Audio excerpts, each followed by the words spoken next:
Hi students, today our topic is sources of history. ठीक है, हम आज पढ़ेंगे सोर्सेज ऑफ हिस्ट्री, मगर उससे पहले देखेंगे कि हिस्ट्री क्या है। ठीक है, हिस्ट्री, व्हाट इज हिस्ट्री?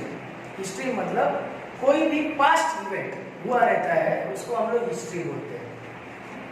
अभी हिस्ट्री 3 पार्ट्स में डिवाइड है, जैसे कि ancient, medieval and modern.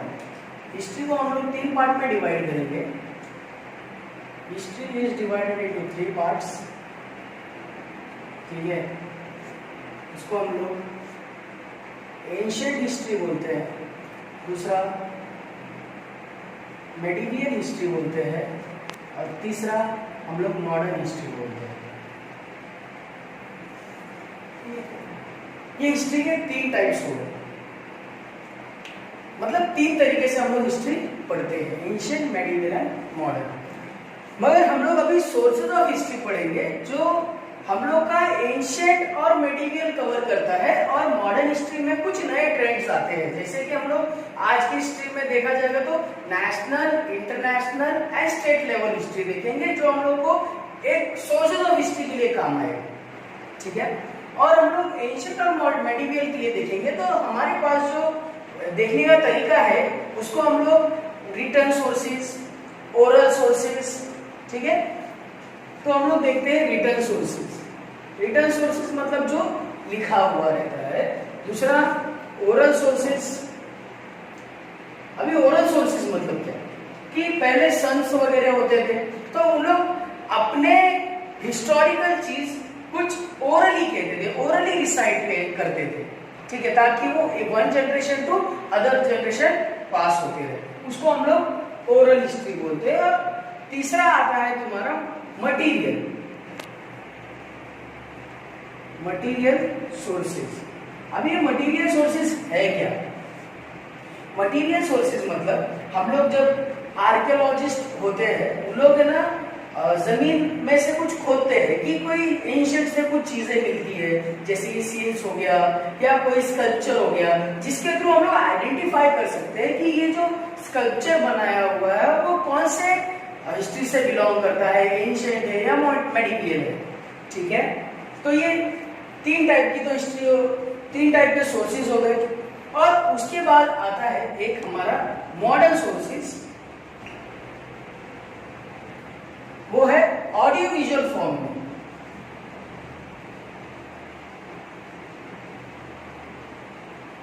Audio visual form मतलब हम लोग टीवी देखते हैं, टेलीविजन देखते हैं या हम लोग रेडियो सुनते हैं।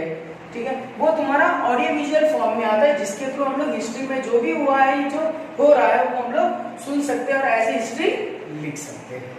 ठीक है, तो सबसे पहला थोड़ा इन डिटेल में हम लोग पढ़ेंगे रिटर्न सोर्सेज। अब ये रिटर्न सोर्सेज क्या है? लिखा हुआ, मगर क्या लिखा हुआ, किससे लिखा हुआ, कौन लिखता है, कैसे ऑथेंटिक वो माना जाएगा कि ये ऑथेंटिक है कि नहीं, है कि नहीं। तो रिटर्न हिस्ट्री में हम लोग देखते हैं, पहला तो सब लोग को नॉर्मल पता है कि रिटर्न हिस्ट्री देखने के लिए हम लोग पहला न्यूज़पेपर रेफर करते हैं। न्यूज़पेपर क्या होता है? न्यूज़पेपर से हम लोग को state, national and international level के हम लोग को हिस्ट्रीज पता चलती है, पॉलिसीज पता चलती है कि लोगों के लिए लोगों ने किस तरह काम किया हुआ। ठीक है, ये तो न्यूज़पेपर हो गया। या हम लोग कोई बुक लिखते हैं तो किसी दूसरे बुक्स का रेफरेंस लेते हैं, तो रेफरेंस बुक हो गया। ठीक है, या गवर्नमेंट डॉक्यूमेंट इन आर्चीव्स मतलब जो पहले जमाने में किसी ने कुछ लिख के रखा हुआ रहेगा गवर्नमेंट म्यूजियम्स में। ठीक है, वो एज ए हम लोग को सोर्स ऑफ रिटर्न हिस्ट्री से काम आता है। ठीक है, मतलब वो रिटर्न हिस्ट्री है जो हमको काम आती है। ठीक है, मतलब जो गवर्नमेंट में म्यूजियम के अंदर जो कुछ डॉक्यूमेंट रखे हुए हैं, लिखे हुए, वो ऐसे रिटर्न हिस्ट्रीज हम लोग यूज कर सकते हैं। ठीक है, उसके बाद आता है गवर्नमेंट गैजेट्स। गवर्नमेंट गैजेट्स मतलब ऑफिशियली गवर्नमेंट रिकॉर्ड। ठीक है, जैसे कि जब भी ब्रिटिश सरकार थी तो ब्रिटिश सरकार भी अपने जितने भी नेशनलिस्ट लीडर थे तो उनका रिकॉर्ड वगैरह मेंटेन रखना कि बाबा हम लोग कितनी बार जेल में जाके आए हैं। ठीक है, वो तो हम लोग ऑफिशियल डेटा मिल जाएगा, उसके अंदर तो कुछ गलत होगा नहीं, तो वो ऐसे रिटर्न सोर्स हमारे लिए काम आता है। ठीक है, फिर बाद में एनसाइक्लोपीडिया। एनसाइक्लोपीडिया मतलब हम लोग का इंटरनेट, जिसके अंदर हम लोग बहुत सारी डिटेल्स दिए हुई रहती है, वो हम लोग एज ए इंटरनेट से पढ़ सकते हैं, वो एज ए रिटर्न सोर्स हमारे लिए काम आता है। ठीक है, यह हमारा हो गया रिटर्न सोर्सेज। अभी रिटर्न सोर्सेज में भी 1953 में press trust of India establish हुआ था। Press trust of India, press trust of India मतलब PTI। ठीक है, 1953 में। अब ये प्रेस ट्रस्ट क्या है? ये प्रेस ट्रस्ट मतलब उन लोग अपने जो रिटर्न डॉक्यूमेंट होते थे, जैसे कि न्यूज़पेपर होता है, न्यूज़पेपर के अंदर उन लोग आर्टिकल्स लिखते थे। तो जो आर्टिकल्स लिखा हुआ है वो हम लोग को as a source of written history काम आएगा। ठीक है, फिर धीरे धीरे 1991 में प्रेस ट्रस्ट ऑफ इंडिया ने उन्होंने क्या किया कि अभी ब्रॉडकास्टिंग एक नया सिनेरियो लेके आए, जिसके थ्रू हम लोग लोगों को टेलीविजन मीडिया से हम लोग क्या कर सकते हैं, लोगों को बता सकते हैं, एक हिस्ट्री बता सकते हैं जो रिटर्न भी है और ऑडियो विजुअल फॉर्म में भी है। ठीक है, तो ये हमारे लिए प्रेस ट्रस्ट ऑफ इंडिया का मतलब इंपॉर्टेंट रोल है। ठीक है, मतलब उन्होंने पहले कैसा काम किया था और अभी कैसा हम लोग काम करते आ रहे हैं, मतलब एंशिएंट में कैसा काम चलता था और अभी मॉडर्न में वो किस तरह से ब्रॉडकास्ट करते हुए लोगों को इंफॉर्मेशन दे रहे हैं। ठीक है, वो प्रेस ट्रस्ट ऑफ इंडिया में जाता है। प्रेस ट्रस्ट ऑफ इंडिया के बाद हमारा टॉपिक है स्टैम्प कलेक्शन। स्टैम्प कलेक्शन मतलब क्या कि तुम लोगों ने देखा रहेगा कि हम लोग पोस्ट ऑफिस में जाते हैं तो किसी एक छोटा ऐसा पेपर जैसा टुकड़ा होता है और उसके ऊपर फोटोज रहते हैं। ठीक है, और उसको स्टैम्प ड्यूटीज बोलते हैं। जो पैसा होता है वो डायरेक्टली स्टेट गवर्नमेंट के फंड के अंदर चला जाता है। ठीक है, मगर स्टैम्प ड्यूटीज है क्या, ये स्टैम्प कलेक्शन है क्या? तो ये ऐसा होता है कि कोई एक बंदे ने बहुत अच्छा काम किया है, किसी बंदे ने बहुत अच्छा काम किया है सोसाइटी के लिए, तो उसको 25 साल हो गए, 50 साल हो गए, सिल्वर जुबली हो गया, सेंचुरी हो गया, तो उसको रिपोजिटरी मतलब वो ध्यान में लाने के लिए कि भाई ये आदमी ने कुछ तो सही किया हुआ है, तो उसके ये रिमेम्बर के लिए हम लोग स्टैम्प कलेक्शन करते हैं। ठीक है, उसके बाद आता है ओरल सोर्सेज। अब ये ओरल सोर्सेज मतलब क्या? ओरल सोर्सेज मतलब हम लोग जो भी कम्युनिकेशन करते हैं ओरली। ठीक है, मगर ओरली कम्युनिकेशन कैसा कि वो पहले पवाडास होता था। ठीक है, पवाडास, फिर बाद में कीर्तन, ठीक है, भारूड। अब ये है क्या?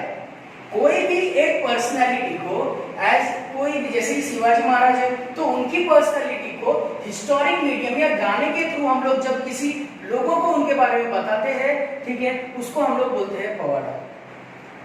ठीक है, कीर्तन मतलब भजन होता है जो मंदिरों में सब लोग ऐसे संत लोगों ने जो स्टैंजास लिखे हुए रहते हैं उसको ऐसे पोएट्री फॉर्म में उन लोग बताते हैं। और भारूड होता है कि किसी एंशिएंट हिस्ट्री में किसी एक बंदे ने बहुत अच्छा काम किया है मगर उसको सिर्फ बताना, ठीक है, मगर उसको बोलते हैं ना म्यूजिक फॉर्म में नहीं बोलना। ठीक है, सो भारूड इज डिफरेंट फ्रॉम पवाडास। ठीक है, ऐसा जरूरी नहीं है कि सिर्फ इंसान के बारे में या हम लोग के माइंड में जो भी स्टोरीज वगैरह आती है वो भी हम लोग बताते हैं तो वो भारूड में ही आ जाता है। ठीक है, अभी हम लोग पढ़ेंगे मटेरियल सोर्सेज। मटेरियल सोर्सेज मतलब जिनको हम लोग छू सकते हैं, ठीक है, जो एंशिएंट हिस्ट्री में किसी ने कंस्ट्रक्ट किया हुआ है। ठीक है, तो वही हम लोग चीज देखेंगे, जैसे कि हम लोग देखते हैं ऑर्नामेंट्स। अभी ऑर्नामेंट्स से क्या पता चलता है कि हम लोग को ऑर्नामेंट से उन लोग के कल्चर पता चलते हैं कि पहले आदमी भी ऑर्नामेंट्स पहनता था और वुमेन्स लोग भी ऑर्नामेंट्स पहनते थे। ठीक है, तो उस टाइम पे ट्रेडिशन कैसा चलता था, कौन कौन क्या पहनता था, जैसे कि हम लोग राजाओं के कालों में देखते थे कि राजा लोग भी ऑर्नामेंट्स पहनते थे। ठीक है, तो उनसे पता चलता है कि उस टाइम पे कैसा ट्रेडिशन चलता था। ऑर्नामेंट्स हो गया, फिर बाद में हम लोग देखते हैं royal seal. What is royal seal? अभी रॉयल सील के लिए अच्छा एग्जांपल है हम लोग शिवाजी महाराज के जो श्लोक लिखे हुए हैं।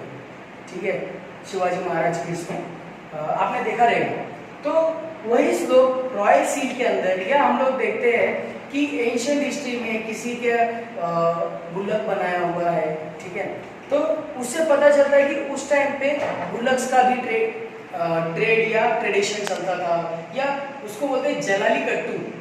जलाली कट्टू मतलब क्या कि फाइटिंग ऑफ टू बुल्स, ठीक है, वो पहले चलता था। वो तो रॉयल सील से हम लोग को पता चला कि पहले भी ये ट्रेडिशन चलते आ रहा था, ठीक है। क्योंकि ये क्यों मैंने बताया, क्योंकि बीच में केरला में ये जलाला कट्टू का इश्यू चल रहा था, जो रॉयल सील से हम लोग ने उसका सबूत जोड़ा हुआ था, ठीक है। तो उसके बाद आता है हमारा क्लोथिंग सेंस, हम लोग किस तरह कपड़े पहनते हैं उससे हम लोग कल्चर पता चलता है, ठीक है। जैसे कि पंजाबी लोग कुर्ता पजामा पहनते हैं, ठीक है, वो तो मटेरियल सोर्स हो गया ना, वो मटेरियल सोर्स हो गया। हम लोग को वो कपड़े से पता चलेगा कि उनका कल्चर कौन सा है। फिर बाद में मुस्लिम लोगों का अलग ट्रेडिशंस होता है, हिंदू लोग का अलग ट्रेडिशन, महाराष्ट्र लोगों का अलग ट्रेडिशन, या उन लोगों का अलग क्लोथ्स, ठीक है। तो क्लोथिंग से हम लोग जस्टिफाई कर सकते हैं कि वो किससे बिलोंग करते हैं, ठीक है। फिर बाद में ऑर्नामेंट्स, रॉयल सील्स, क्लोथिंग, बाकी और भी जैसे कि हम लोग देखते हैं क्लोथिंग के बाद है place of worship. Place of worship मतलब हम लोग देखते हैं कि कहाँ पे जाके हम लोग प्रेयर करते हैं, ठीक है। तो जैसे कि मुस्लिम्स लोग हैं तो मॉस्क में जाके करेंगे, तो उन लोग के मॉस्क का जो स्ट्रक्चर है वो टोटली डिफरेंट रहेगा दूसरे मंदिर से, ठीक है। या कोई दूसरा हिंदू रिलीजन है, कोई अपने टेम्पल में जाएगा तो उन लोग का स्ट्रक्चर अलग है। या हम लोग बालाजी टेम्पल जाते हैं तो वहाँ का द्रविडियन स्टाइल देख के हम लोग को पता चलता है कि ये किस टाइप का कल्चर हो सकता है। तो this are the material sources, ठीक है। फिर बाद में हम लोग देखते हैं कॉइन्स। अभी मेन टॉपिक तो कॉइन्स का है, जिसके अंदर तुम लोग के टॉपिक में दिया हुआ है कि ये कॉइन है क्या, ठीक है। तो ये कॉइन्स जो है हर एक राजा के पीरियड्स का मतलब एक उनका एक रूलिंग पीरियड होता है, उसके अंदर उन लोग अपना को नया इनोवेशन लेके आते हैं, ठीक है। जैसे कोई राजा ने गोल्ड कॉइन्स लाया, तो गोल्ड ये एकदम रेयर रिसोर्सेज है, पहले गोल्ड कॉइन्स होते थे, ठीक है। मगर गोल्ड कॉइन के बाद क्या है, हम लोग सिल्वर कॉइन के बाद कॉपर कॉइन। ये सब कॉइन्स आने के रीजन क्या है, जैसे जैसा पॉपुलेशन बढ़ रहा है according to the need we have to change according to that, क्योंकि इतने सारे पॉपुलेशन को गोल्ड देना पॉसिबल नहीं है, तो नए नए मटेरियल्स इन्वॉल्व हुए। और हम लोग ये राजा लोग जो कॉइन्स हमारे मार्केट्स में डिस्ट्रीब्यूट करते तो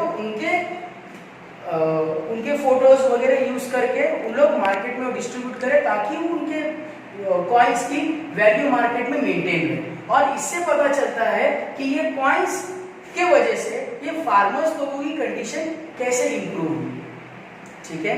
तो ये हमारा टॉपिक था किससे रिलेटेड, कॉइन्स से रिलेटेड, ठीक है। अभी कॉइन्स के बाद हम लोग देखते हैं म्यूजियम्स। ये म्यूजियम्स है। अब हम लोग ने देखा रहेगा कि जो भी हिस्टोरिकल मटेरियल्स है वो हम लोग स्टोर करके रखते हैं। शिवाजी महाराज के जैसे कि स्वॉर्ड हो गया, उनके कपड़े हो गए, ठीक है। एंशिएंट हिस्ट्री में चाणक्य ने क्या क्या किया था उसके कुछ इंस्ट्रूमेंट, ठीक है। तो जो वॉल्स हुए हैं उसके जो भी इंस्ट्रूमेंट हम लोग जब संभाल के रखते हैं वो कहाँ पे रहता है, हमारा म्यूजियम्स में रहता है। तो हमारे इंडिया में ऐसे बहुत सारे म्यूजियम्स है, ठीक है, जिसके थ्रू हम लोग विजिट करके हम लोग को मटेरियल हिस्ट्री के बारे में पता लग सकता है, ठीक है। तो ये कॉइन्स और म्यूजियम के बारे में हो गया। फिर उसके बाद आता है मॉडल सोर्स के अंदर ऑडियोविजुअल फॉर्म। ऑडियोविजुअल फॉर्म मतलब बेसिकली बहुत इजी है, वीडियोस देख के हम लोग को पता चलना कि लोग क्या काम कर रहे हैं, ठीक है। नेशनल इंटरनेशनल जैसे कि न्यूज़पेपर में चलता है वैसे ही हम लोग इसके अंदर देखेंगे टेलीविजन में कि लोग ऑडियो और वीडियो के फॉर्म में हमारे तक पहुंचना, ठीक है। और जिसके थ्रू उन लोग हमको इंफॉर्मेशन देते हैं, हमको हिस्ट्री बताते हैं कि क्या हुआ और हमको किस तरह से वो काम आए, ठीक है। फिल्म्स एंड टेलीविजन इंस्टीट्यूट, इसके बारे में देखेंगे हम लोग कि ये पुणे में एस्टैब्लिश हुआ था 1960 में।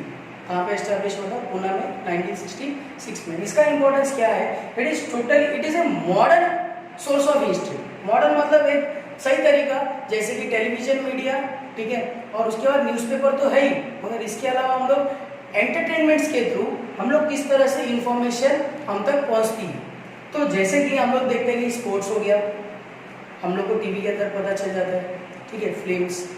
फिल्म्स हो गए, स्पोर्ट्स हो गया, न्यूज़ हो गए, ठीक है। न्यूज़ भी नेशनल, स्टेट्स, इंटरनेशनल जो भी न्यूज़ है, क्या चल रहा है, हमको कहाँ पता चलेगा, इस टेलीविजन मीडियाज के थ्रू पता चल जाएगा। तो ये टेलीविजन जो मीडिया है वो अभी के इसमें बहुत इंपॉर्टेंट रोल प्ले कर रहा है, बिकॉज टेलीविजन, और हम लोग बोल सकते हैं indirectly media is a fourth pillar of constitution, fourth pillar of constitution, जिसके थ्रू हमने ये पूरा एक चक्र खत्म कर दिया है।